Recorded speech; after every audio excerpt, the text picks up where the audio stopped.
Hello दोस्तों, आप सभी का स्वागत है हमारे YouTube channel the CBSE garden में। आज हम लोग देख रहे हैं एनसीईआरटी की एक्सरसाइज 1.2 रियल नंबर, जिसका ये क्वेश्चन नंबर 1 है। क्या question number 1? Prove that root 5 is irrational. बोल रहा है कि प्रूव करे रूट 5 जो है वो इरेशनल है। तो चलो इसे हम प्रूव करेंगे कैसे? प्रूफ बाय कंट्राडिक्शन से। Proof by contradiction. इसमें क्या करेंगे कि हम इसके जस्ट कंट्राडिक्टरी यानी अपोजिट एज्यूम कर लेंगे। जैसे इसमें इरेशनल प्रूव करना है तो हम मान लेंगे कि रैशनल है, और जब रैशनल मान के चलेंगे तो जाहिर सी बात है कि वो कंट्राडिक्ट करेगा। जैसे ही कंट्राडिक्ट करेगा मैं बोलूँगा कि वो कंट्राडिक्शन इसीलिए अराइज हुआ है क्योंकि हमारा अजम्पशन रॉन्ग था, और फिर हम मान लेंगे कि हमारा अजम्पशन रॉन्ग था, मतलब कि ये इरेशनल था। करना क्या है इसमें, पहले हम ये रूट 5 को इरेशनल प्रूव करना है, तो हम मान लेंगे कि रूट 5 क्या है, ये रैशनल नंबर है।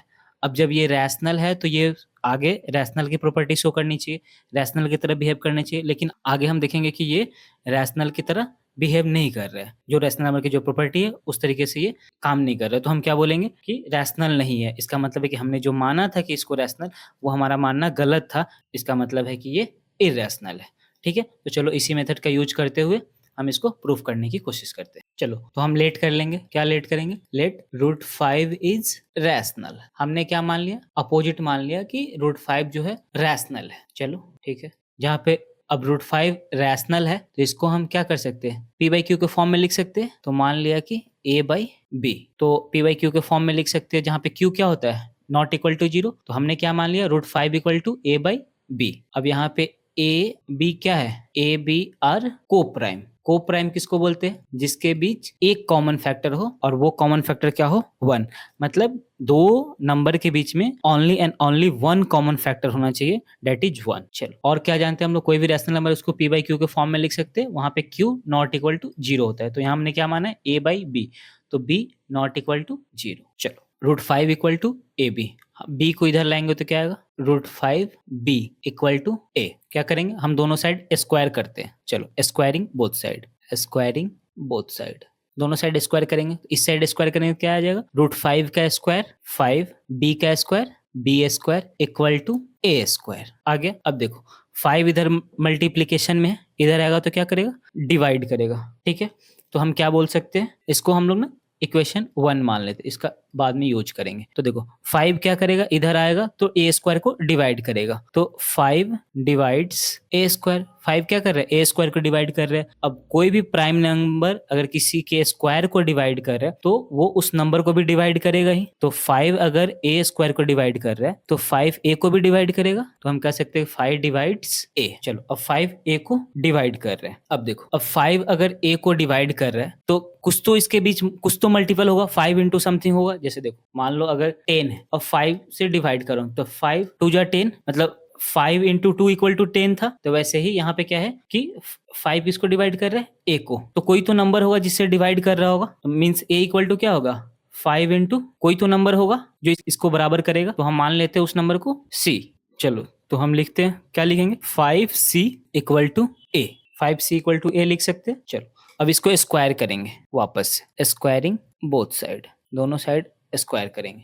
दोनों साइड स्क्वायर करेंगे तो क्या आएगा, 5 का स्क्वायर 25 और c का square c square equal to A square. ठीक है, अब ए स्क्वायर की वैल्यू हम रखेंगे। ए स्क्वायर की वैल्यू इक्वेशन 1 में क्या आया था, 5 इंटू बी स्क्वायर। चलो तो क्या लिखेंगे, 25 सी स्क्वायर। ए स्क्वायर की जगह क्या रखेंगे, ए स्क्वायर की वैल्यू की जगह इक्वेशन 1 में हमने क्या दिखा था, A square equal to 5b square. तो ए स्क्वायर की जगह क्या लिखेंगे, 5b स्क्वायर। ये कहाँ से आया, फ्रॉम इक्वेशन 1, ये इक्वेशन 1 से आया है। चलो 5 से 5 इधर मल्टीपल में इधर आकर डिवाइड करेगा, 5 इंटू 5 25, तो क्या हो गया 5, ये 5 से इस 25 को कटाएंगे कितना आएगा, 5 टाइम्स, तो 5 C square equal to B square आ गया। अब देखो 5 क्या कर रहा है, बी स्क्वायर को डिवाइड कर रहा है, 5 बी स्क्वायर को डिवाइड कर रहे हैं तो क्या लिखेंगे, 5 डिवाइड्स बी स्क्वायर। जब 5 बी स्क्वायर को डिवाइड कर रहा है तो 5 बी को भी डिवाइड करेगा, 5 डिवाइड्स बी। अब देखो 5 क्या कर रहा है, बी को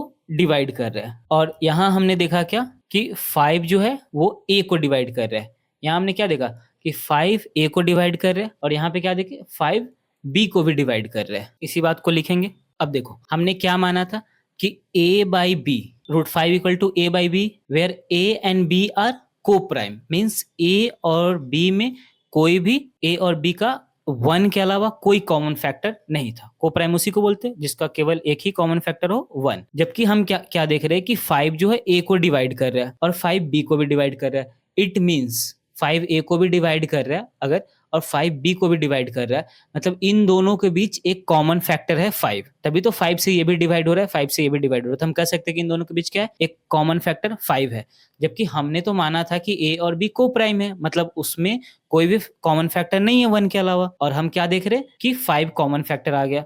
तो ये दोनों बातें आपस में क्या कर रही है, कंट्राडिक्ट कर रही है। हमने एज्यूम करके चला था कि a और b को प्राइम है, मतलब इसके बीच कोई कॉमन फैक्टर नहीं है, जबकि हम अभी देख रहे हैं कि 5 दोनों के बीच क्या है, एक कॉमन फैक्टर है। तो चलो पहले इस बात को लिखते हैं। Therefore a and b have a common factor, a और बीच के बीच क्या है, एक कॉमन फैक्टर है। क्या है common factor, 5। Therefore a and b have a common factor 5, a और बीच के बीच एक कॉमन फैक्टर है 5। बट क्या कर रहा है ये हमारे जो हमने a और b को प्राइम माना था, मतलब उसके बीच कोई भी कॉमन फैक्टर नहीं है 1 के अलावा, इस बात को वो कंट्राडिक्ट कर रहा है। तो उसी बात को लिखेंगे क्या, but this contradicts the fact that a and b are co-prime। लेकिन ये हमारे जो फैक्ट्स है a और b co-prime है, इसको क्या कर रहा है, कंट्राडिक्ट कर रहा है। तो ये कंट्राडिक्शन क्यों अराइज हुआ, इसीलिए क्योंकि हमने रूट 5 को रैशनल मान लिया था। तो चलो क्या कहेंगे, this contradiction arises due to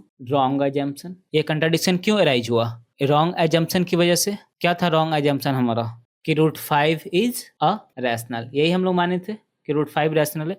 ये अजम्पशन हमारा क्या था, रॉन्ग था। This contradiction arises due to wrong assumption that root 5 is a rational, hence हम लोग क्या कह सकते हैं, हेंस रूट 5 इज इररेशनल। तो हम कह सकते हैं कि रूट 5 क्या है, इररेशनल है। So we conclude that root 5 is irrational. तो हम क्या समझ गए कि रूट 5 जो है वो इररेशनल है।